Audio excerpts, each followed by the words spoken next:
Welcome to FailCraft, the podcast where we dive into the messy, real side of success and explore how setbacks become the stepping stones to growth and clarity. I'm your host, Ezekiel Iferia, and today's guest is Dr. Elizabeth Sherrell-Davis, known as Dr. E. She is an expert in two very different types of confinement. On one hand, she spent time as a professor teaching inside a California state prison, helping incarcerated men find a second chance through education. On the other hand, she works with high achieving women who are trapped in a prison of their own making, the prison of burnout, overwhelm, and lost identity. She's here to talk about how to break free from the expectations that hold us hostage. We are going to discuss the lessons she learned behind bars, why boundaries are the only way to reclaim your life, and how to find balance when you feel like you are losing yourself. So, Dr. E, it's such a privilege to welcome you to Fieldcraft. Thanks for joining us. Well, hello. I am so happy to be here, and thank you so much for reaching out. It's great to have you here. So let's dive in. Your career bridges towards that seem completely different. You taught inside a state prison, and now you coach successful women. But I'm curious about the emotional connection between them. When you look at a woman who is deep in burnout, someone who feels trapped by her schedules, obligations, and everyone else's needs. So, does she share any of that same sense of hopelessness or confinement you saw in the men you taught behind bars? So, is burnout its own kind of prison? Absolutely. So, in regards to women, women takes on many, many tasks. Women have many, many, many responsibilities. Mm-hmm. Marriage, children, careers, household, cooking, laundry. And if a woman is trying to climb the corporate ladder or the government ladder in terms of higher positions with the title of maybe VP or president or director, and having to take care of the household as well, that can be, that person can be in the prison of her life, in the prison of her body, meaning that she has taken on all of these responsibilities. She's not outsourcing or reaching out for help so that she can manage all of these tasks. At some point, we as women become disconnected from ourselves. We become unhealthy. We gain weight, unnecessary weight, skin problems, and just medical issues. So that's what we as women are dealing with. And that's the imprisoned part of having so many things on our agenda to take care of every day.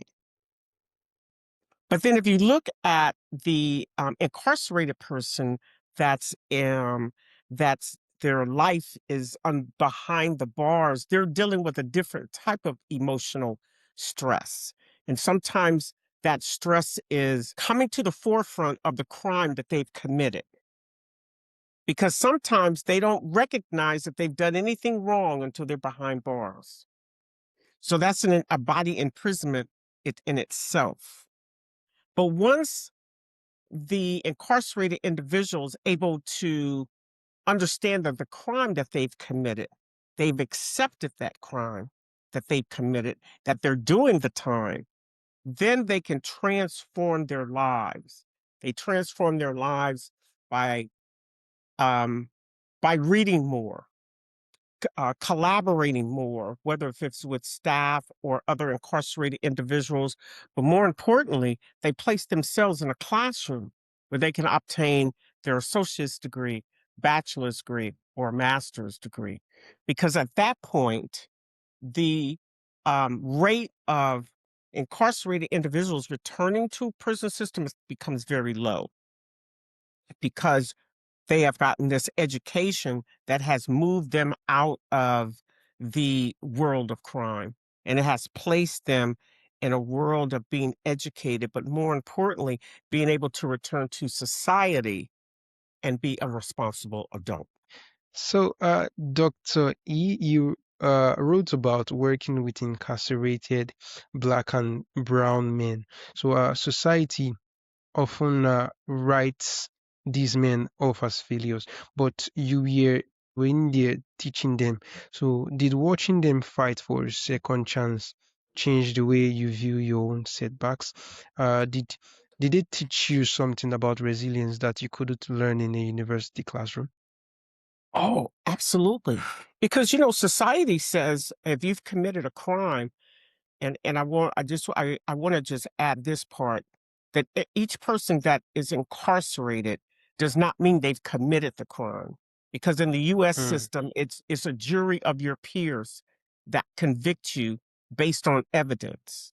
So we have a lot of incarcerated individuals that have not committed a crime. They happen to be at the wrong place at the wrong time. So I just kind of want to just put that out there. But yes, because society teaches us that when you go to prison, that's not a group of individuals that you want to come in contact with because they're not looked at a class of people that that we should interact with. That's what society says. However, being in the system, in the correctional system, um, as an associate professor teaching business courses, what I have learned is that everyone deserves a second chance.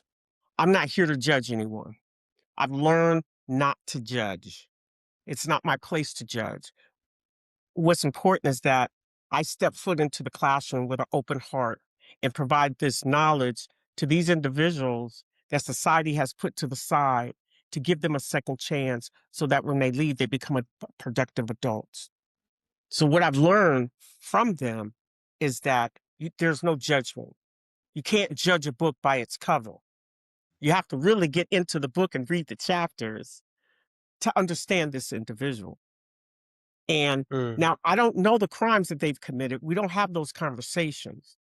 But what I base that upon is how they treat me as an individual, the respect that I get when I step my foot into the classroom, and how they are willing to learn and how they're willing to share their knowledge with not only me, but with the other students in the classroom. So that's what I've taken away as being a associate professor of business in the California prison system. All right, all right. So, Dr. E, you specialize in helping women over 40. There seems to be something specific about that age range. It's like people spend their 20s and 30s building the life they thought they wanted.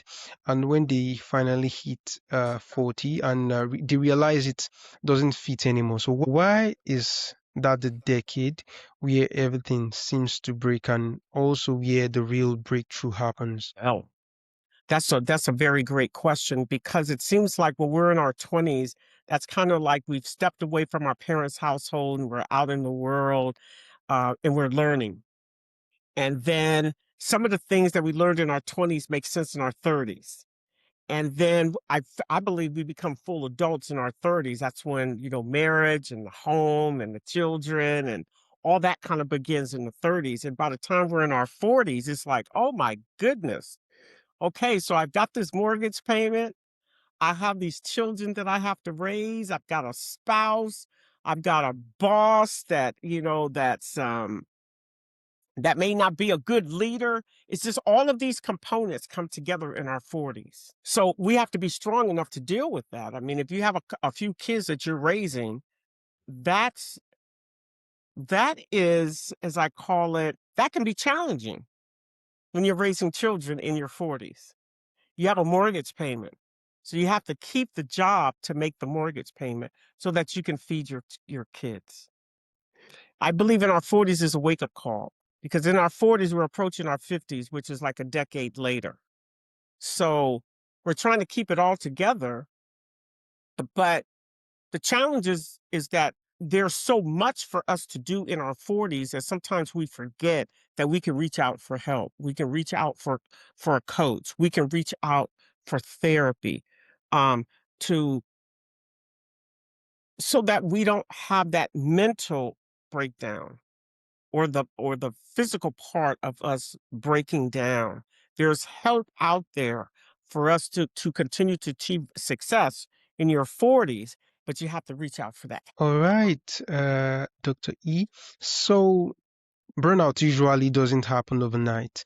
It's a slow drift. So do you find that most of the women you help didn't even realize they were in trouble until they completely collapsed? And also, what's the first warning sign that we usually ignore? Well, I can share my story that actually not long ago, right before COVID began, um, I was working full time for the correctional system in California as a manager, managing a team of instructional designers. I served as president of a nonprofit organization, and I was teaching 4 nights a week at California prison, which is an hour away from my home. So imagine all of those components going on in my life every day. So I did that for like 5 years. I'm like a robot.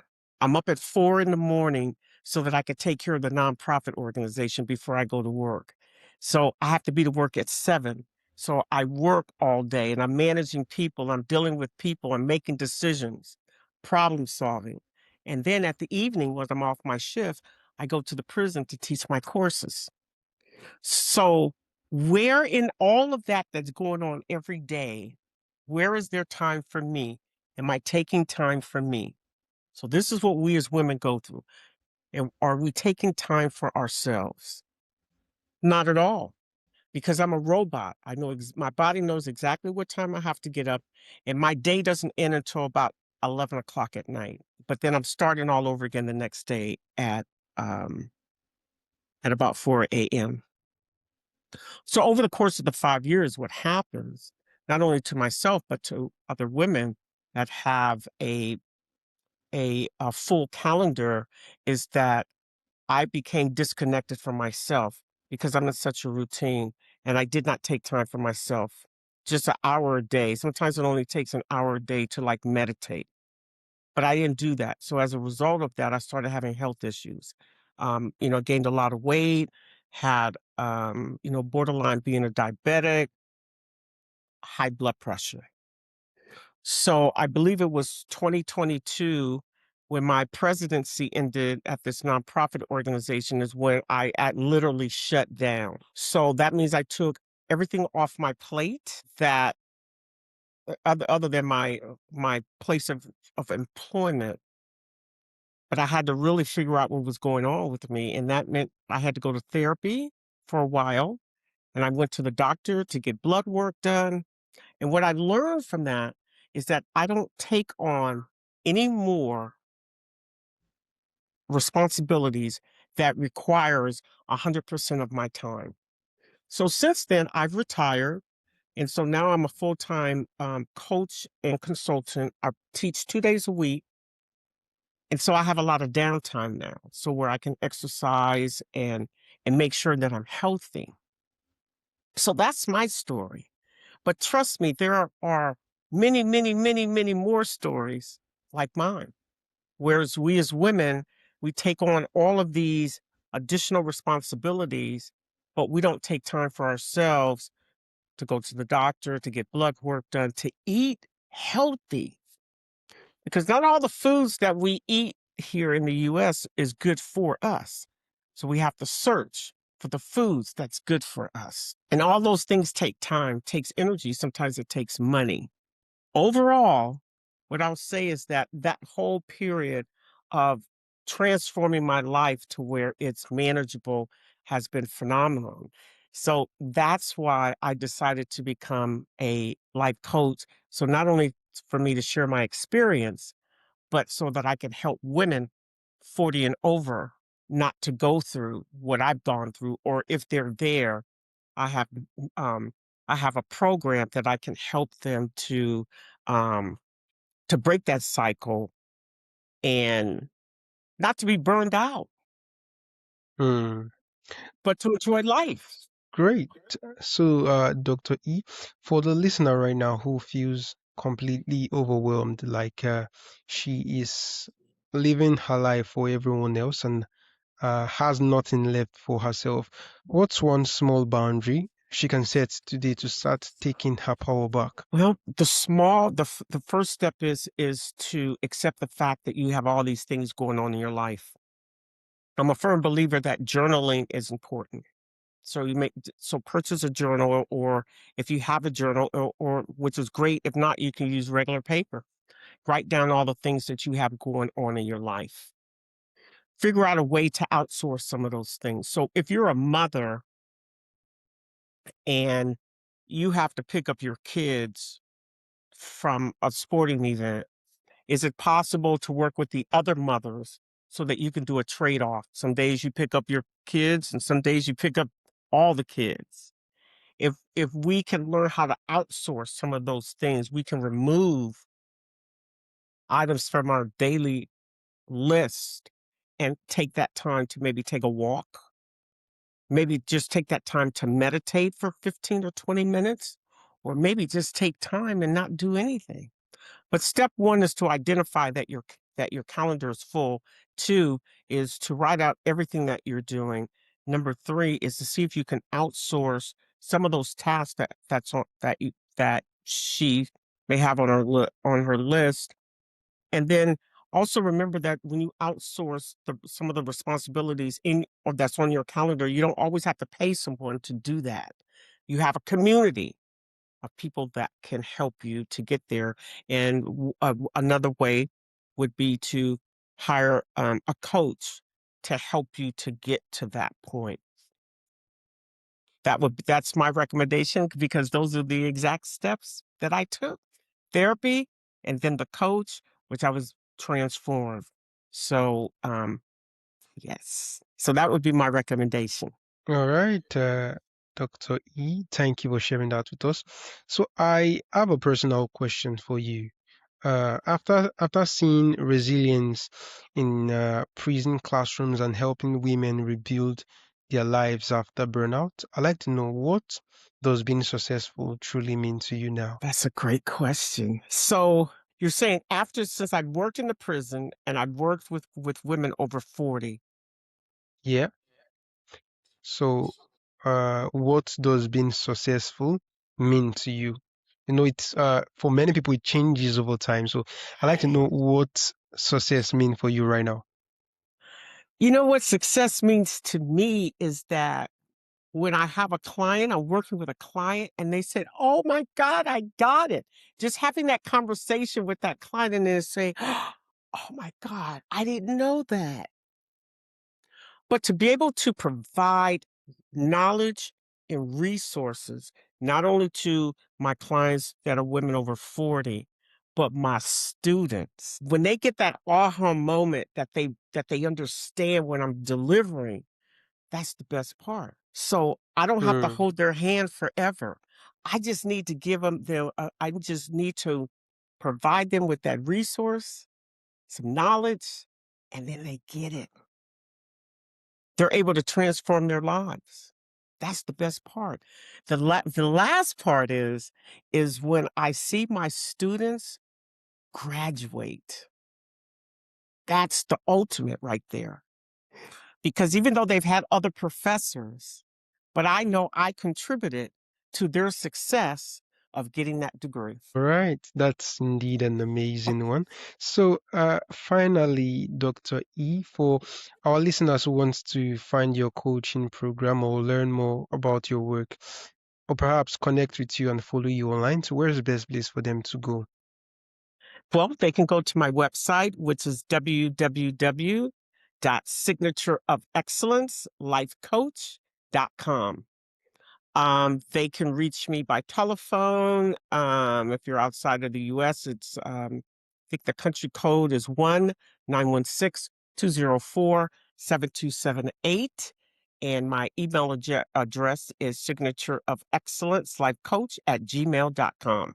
All right. This has been a very necessary conversation, Dr. E, and I am very excited to have you on the show today. Well, I thank you so much for reaching out to me. This has been an amazing time. So again, thank you so much.